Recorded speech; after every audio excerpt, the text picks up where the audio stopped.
we've jumped into the Greeks and we've taken our audience on a bit of a ride here. And I'm sure some people are still like, wow, this is really complicated. And in essence, I actually want that to somewhat be what our listeners leave with is that this is complicated.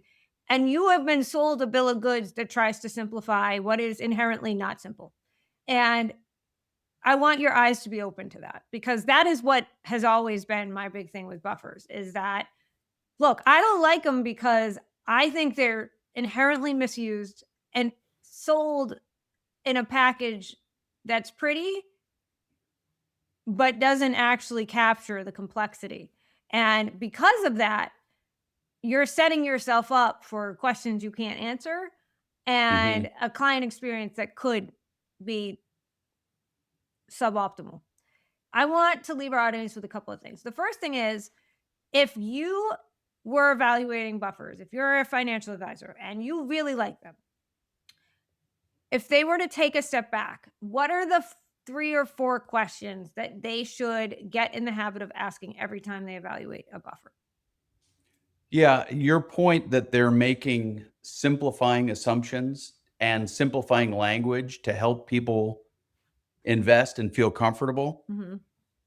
I would say don't do that. First of all, don't do that. Have a eyes open conversation about what's actually inside Mhm. and that there can be periods where these things do things that maybe you wouldn't expect based on the way the they're presented. Mhm. And so have a very above board conversation that these are options packages and they do certain things. And while it is true that if you hold them to the very last day, you will get an outcome that can be predefined. You can't say where the market will be, but you can say if the market does X, then these will do Y. Like Mhm. you can say that, but the price of doing so is just so very, very high.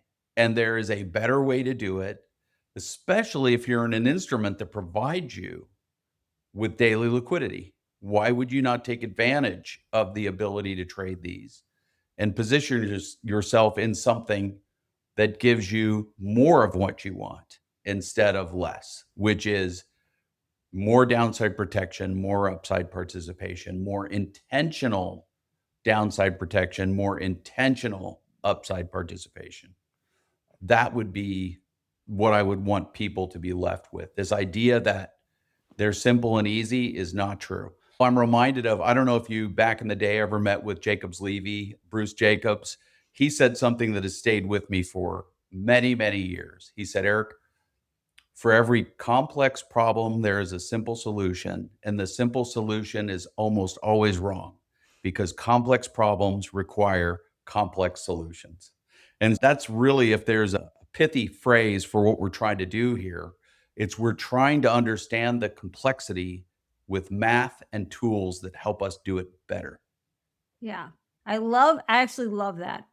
I that's an absolutely fantastic just general way of approaching these things. Because again, I think our industry and a lot of advisors, I think, want desperately to find simple ways to explain complex things because it makes their job easier.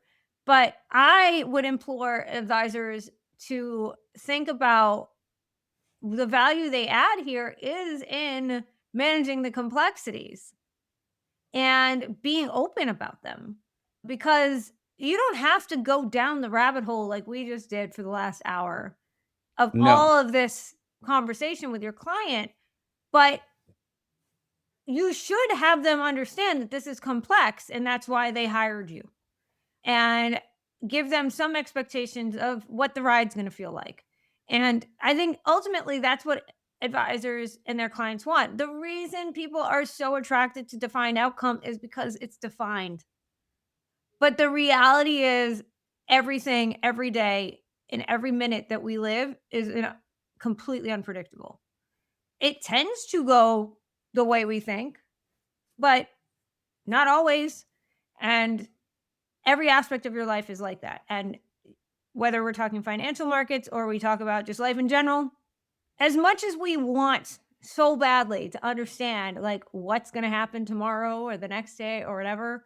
There's something quite freeing about just accepting that we have no idea.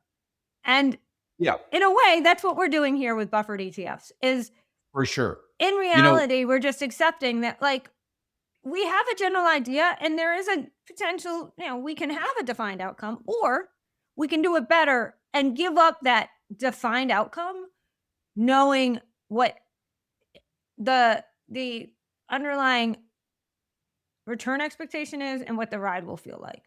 Because to yeah, get a defined outcome, the ride is unpredictable. the human experience is the world is chaotic. And what human beings try to do is they try to create the perception of order amidst the chaos.